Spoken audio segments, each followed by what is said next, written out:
राहुल गांधी बोले, भागवत का बयान देशद्रोह है, कहीं और बोलते तो गिरफ्तार होते। आरएसएस प्रमुख ने कहा था कि सच्ची आजादी रामलाल की प्राण प्रतिष्ठा से मिली है। नमस्कार, आप देख रहे हैं इन्फिनिटी लाइव। कांग्रेस सांसद और नेता प्रतिपक्ष राहुल गांधी ने कहा कि मोहन भागवत कह रहे हैं 1947 में भारत को सच्ची आजादी नहीं मिली थी। मोहन भागवत का यह कमेंट हमारे स्वतंत्रता सेनानियों के साथ साथ हर एक भारतीय नागरिक का अपमान है। भागवत का कमेंट हमारे संविधान पर हमला है। राहुल गांधी ने कांग्रेस के नए मुख्यालय के उद्घाटन कार्यक्रम में कहा कि मोहन भागवत हर 2-3 दिन में अपने बयानों से देश को यह बताते रहते हैं कि स्वतंत्रता आंदोलन और संविधान के बारे में क्या सोचते हैं वो। उन्होंने हाल ही में जो कहा वह देशद्रोह है, क्योंकि उनके बयान का मतलब है कि संविधान का कोई औचित्य ही नहीं है।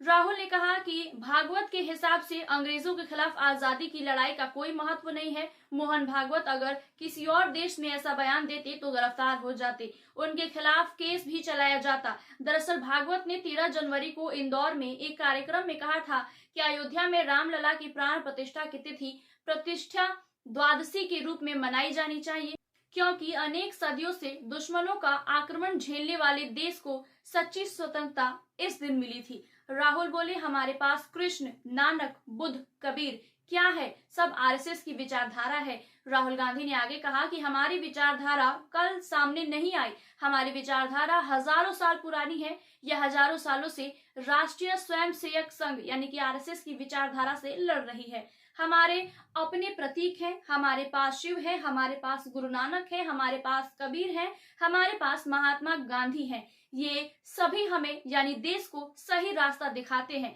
क्या गुरु नानक संघ की विचारधारा है? ये सवाल राहुल गांधी करते हैं। वो पूछते हैं कि क्या बुद्ध संघ की विचारधारा है, क्या भगवान कृष्ण संघ की विचारधारा है? इनमें से कोई नहीं है। इनमें से सभी ने लोगों की समानता और भाईचारे के लिए लड़ाई लड़ी है। राहुल ने आरएसएस और कांग्रेस की विचारधारा में अंतर बताया। राहुल ने कहा कि यह मत सोचिए कि हम निष्पक्ष लड़ाई लड़ रहे हैं, इसमें कोई निष्पक्षता नहीं है। यदि आप मानते हैं कि हम भाजपा या आरएसएस नामक राजनीतिक संगठन से लड़ रहे हैं तो आप समझ नहीं पा रहे हैं कि क्या चल रहा है। ये दो विचारधारा के बीच लड़ाई है। एक हमारा विचारधारा है जो संविधान का विचार है, दूसरी तरफ आरएसएस का विचारधारा है जो इसके उलट है।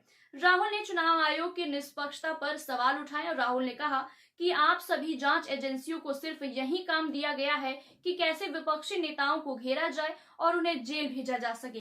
आज चुनाव आयोग को भी खुद को पाक साफ करने की जरूरत है। चुनाव आयोग को भी महाराष्ट्र और हरियाणा चुनाव का डेटा देना चाहिए, लेकिन चुनाव आयोग इसे नजरअंदाज कर रहा है। राहुल ने कहा कि हमें कैसे भरोसा होगा कि इलेक्टोरल सिस्टम सही है। चुनाव आयोग को साबित करना चाहिए कि चुनाव पारदर्शी तरीके से हो रहे हैं, लेकिन ऐसा नहीं हो रहा है।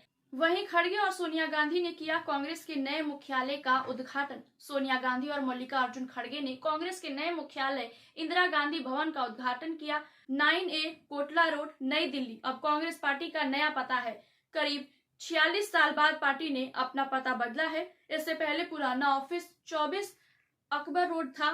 नए ऑफिस की आधारशिला 2009 में पूर्व प्रधानमंत्री मनमोहन सिंह और सोनिया गांधी ने रखी थी। यह भाजपा मुख्यालय से करीब 500 मीटर दूर है और इसे बनने में 252 करोड़ रुपए लगे। भाजपा दफ्तर 1.5 साल में बना था। ऐसे और तमाम खबरों के लिए देखते रहिए infinity live. Please like, share and subscribe our YouTube channel.